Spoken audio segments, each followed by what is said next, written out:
Sa nakaraang video ay natapos tayo kung saan ay biglaan na lamang na nakaramdam ang Blade Master ng kung ano, upang agad siyang mapaiwas, dahil mula sa kanyang itaas ay may isang malakas na pag-atake ang bumagsak sa kanyang kinaroroonan kanina. Nang matapos ay napapatanong siya na kung projectile sword aura ba ang umatake sa kanya kanina at kung ano naman itong nasa kanyang itaas, dahil sa parang isa itong ice sword na nababalutan ng enhanced energy. Sabi nito sa kanyang isip na may kakayahan itong gumawa ng sword ice kagaya nito dahil sa nagtataglay siya ng yin energy mula sa Great Palm, subalit kahit na ganun ay hindi niya magagawang matagalan ang kanyang enhanced energy kahit na anong gawin niyang pagko-concentrate. Dahil doon ay pinuri niya ang ating bida dahil sa halos 20 taon na din ang nakakalipas mula nang may makaharap siyang martial master na kasing lakas ng Demon God, kaya naman ngayon na alam na niya ang bagay na ito, ay hinding-hindi niya hahayaan na makuha ni Qian Yu ang essence core ng Wind White Tiger. Makalipas naman ng ilang sandali, ay agad siyang nagpaangat ng mga tubig paitaas, at unti-unti itong ginawang yelo, at habang ginagawa niya ang bagay na iyon, ay masaya niyang sinabi na kahit hindi niya magawang lagyan ng enhanced energy ang mga ito, ay may kakayahan naman siyang gumawa ng mga ice sword. Habang pinagmamasdan lamang ito ng ating bida, ay agad siyang nag-ipon ng lakas, upang ang lahat ng mga pag-atake patungo sa kanya ay mapahinto, at tuluyan niyang mapatigil. Dahil doon ay nagtataka naman dito ang Blade Master, at napapatanong na kung sa papaanong nagawa nitong alisan siya ng pagkontrol sa kanyang true chi. Nang bigla naman na kumumpa si Qian Yu, at agad na ipinang-atake ang lahat patungo sa Blade Master upang agad siyang mapaiwas dito. Subalit sinundan pa din siya ng pag-atake, upang mapasabi siya na kahit na ganun ay isa lamang mga yelo ang mga ito. Kaya naman ay agad niyang inatake ang mga papasugod na piraso ng yelo sa kanyang kinaroroonan, at nang matapos ay napasabi siya na walang saysay ang labanan ng Demon God gamit lamang ang ganitong klase ng mga pakulo. Nang bigla naman siyang napahinto, dahil sa napapalibutan siyang muli ng mga ito, upang mapasabi si Qian Yu na ang kanyang Heavenly Flash ay hindi lamang para sa pangmalawakang pag-atake, dahil doon ay natigilan naman ang Blade Master habang tinitignan ng lahat ng mga nakapaligid sa kanya.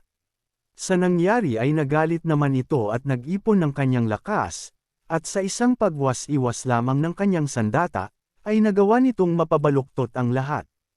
Kaya naman habang pinagmamasdan ng ating bida ang kanyang ginagawa, ay hindi nito maiwasan ang mamangha dahil sa ang ginagawa nito ay ang centralization ng kanyang chi, bukod doon ay nagawa nitong itupi ang espasyo para lamang magawang mapahinto ang kanyang Heavenly Flash.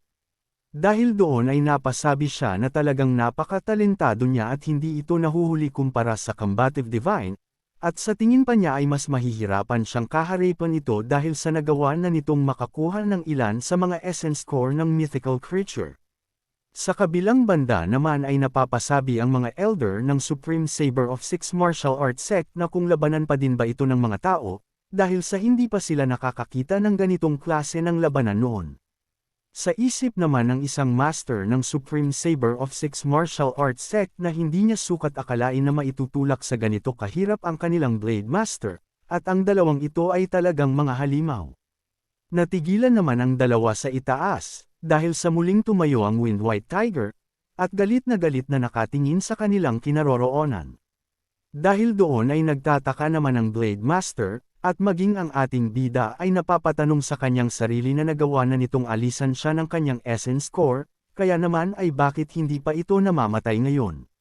Matapos naman ng ilang sandali, ay malakas na sumigaw ang galit na halimaw, upang mapadepensa ang dalawa sa kanyang itaas.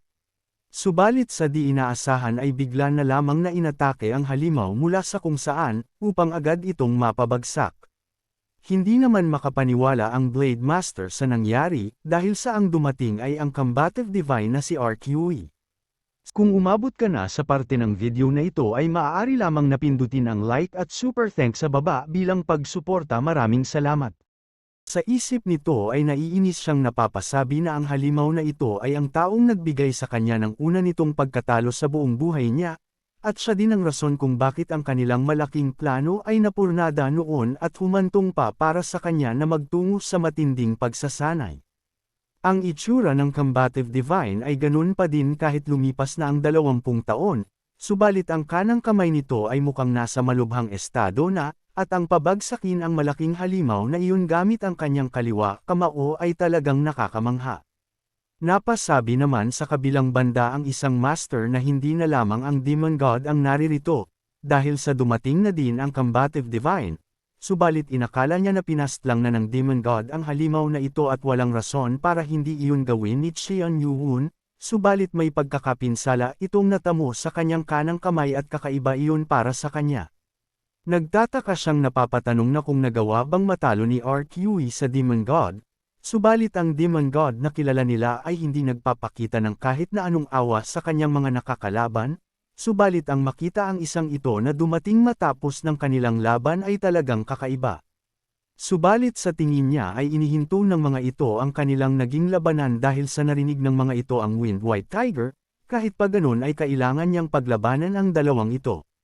Kaya naman ay tinawag nito ang Combative Divine at sinabihan na nagawa ng makuha ng Demon God ang essence core ng Wind White Tiger, upang mapatingin ito sa kinaroroonan ng ating bida at nakumpirma na nagawa nga niya ito. Napasabi siya sa kanyang sarili na siya mismo ang humiling na gawin iyon ni Xian Yuhun, subalit hindi niya naisip na magagawa nga iyon ng ganito kabilas ni Xian Yuhun. Subalit nagtataka siya na kung ganun ang kaso ay bakit buhay pa din ang halimaw na ito, dahil kapag nawala ang essence core ng mythical creature sa kanilang katawan ay dapat ay mamamatay na sila.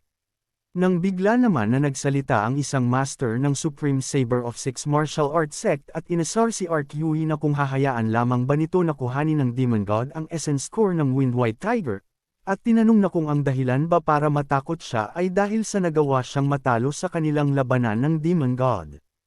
Sa nangyari ay agad naman na naghanda si RQE, at makalipas lamang ng ilang sandali ay ibinigay nito ang sagot sa sinabi nito at tinanong sa kanya ng master ng Supreme Saber of Six Martial Arts Sect. Agad naman siyang sinabihan ng ibang mga elder na umiwas ito sa direksyon ng atake, subalit dahil sa bilis ng pagtungo nito ay wala na silang nagawa pa kung hindi ang depensahan ito at iligtas siya. Hindi naman makapaniwala ang dalawa sa lakas ng atakeng kanilang sinasalo, at nagawa din itong mawasak at mapastlang ang ilan sa kanilang mga kasamahan. Hindi naman makapaniwala ang ilan sa mga kasamahan nito, dahil sa maging ang kanilang mga Great Supreme ay tinamaan din ng malakas na pag-atake. Makalipas naman ng ilang sandali, ay kinamusta ni Huang Hiel ang kanilang dalawang Great Supreme kung ayos lamang ba ang mga ito. Sa isip niya ay naiinis itong napapasabi na ang dalawang Great Supreme na ito ay ang nagturo sa kanilang mga mataas na sect leader, at sila ang dating mga kandidato bilang ang magiging Blade Master, subalit sa nakikita niya ay hindi lamang nila nagawang mas alag ang pag-atake, kundi nagawa din nilang mapinsala ang mga sarili upang masubukan lamang siyang protektahan. Ang dalawang ito ay may kakayahang tapatan ang mga 5 greatest martial master ng Merm, subalit nagtamo ang mga ito ng labis na internal injury sa isang pag-atake lamang. Sa nangyari ay sinabihan naman sila ng Blade Master na ang mga ito ay walang mga bitaw, subalit nais niyang pagbayadin ang Combative Divine na ito para sa kahihiyan na ibinigay niya sa kanya noong nakalipas na 20 taon, subalit hindi niya magawang ialis ang kanyang paningin sa Demon God. Kaya naman ay may isang solusyon na lamang siyang nakikita, at iyon ay kailangan niyang talunin muna ang Demon God at kuhanin ang essence core dito, sa kanya lalabanan si RQE.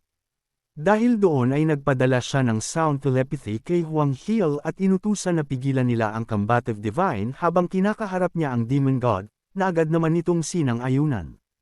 Matapos ay malakas na sumigaw si Huang Hiel na silang mga miyembro ng Supreme Saber of Six Martial Arts Sect, ay ang kanilang kakaharapin ay ang Combative Divine na nasa kanilang harapan, at kailangan nilang pastlangan ito anuman ang mangyari.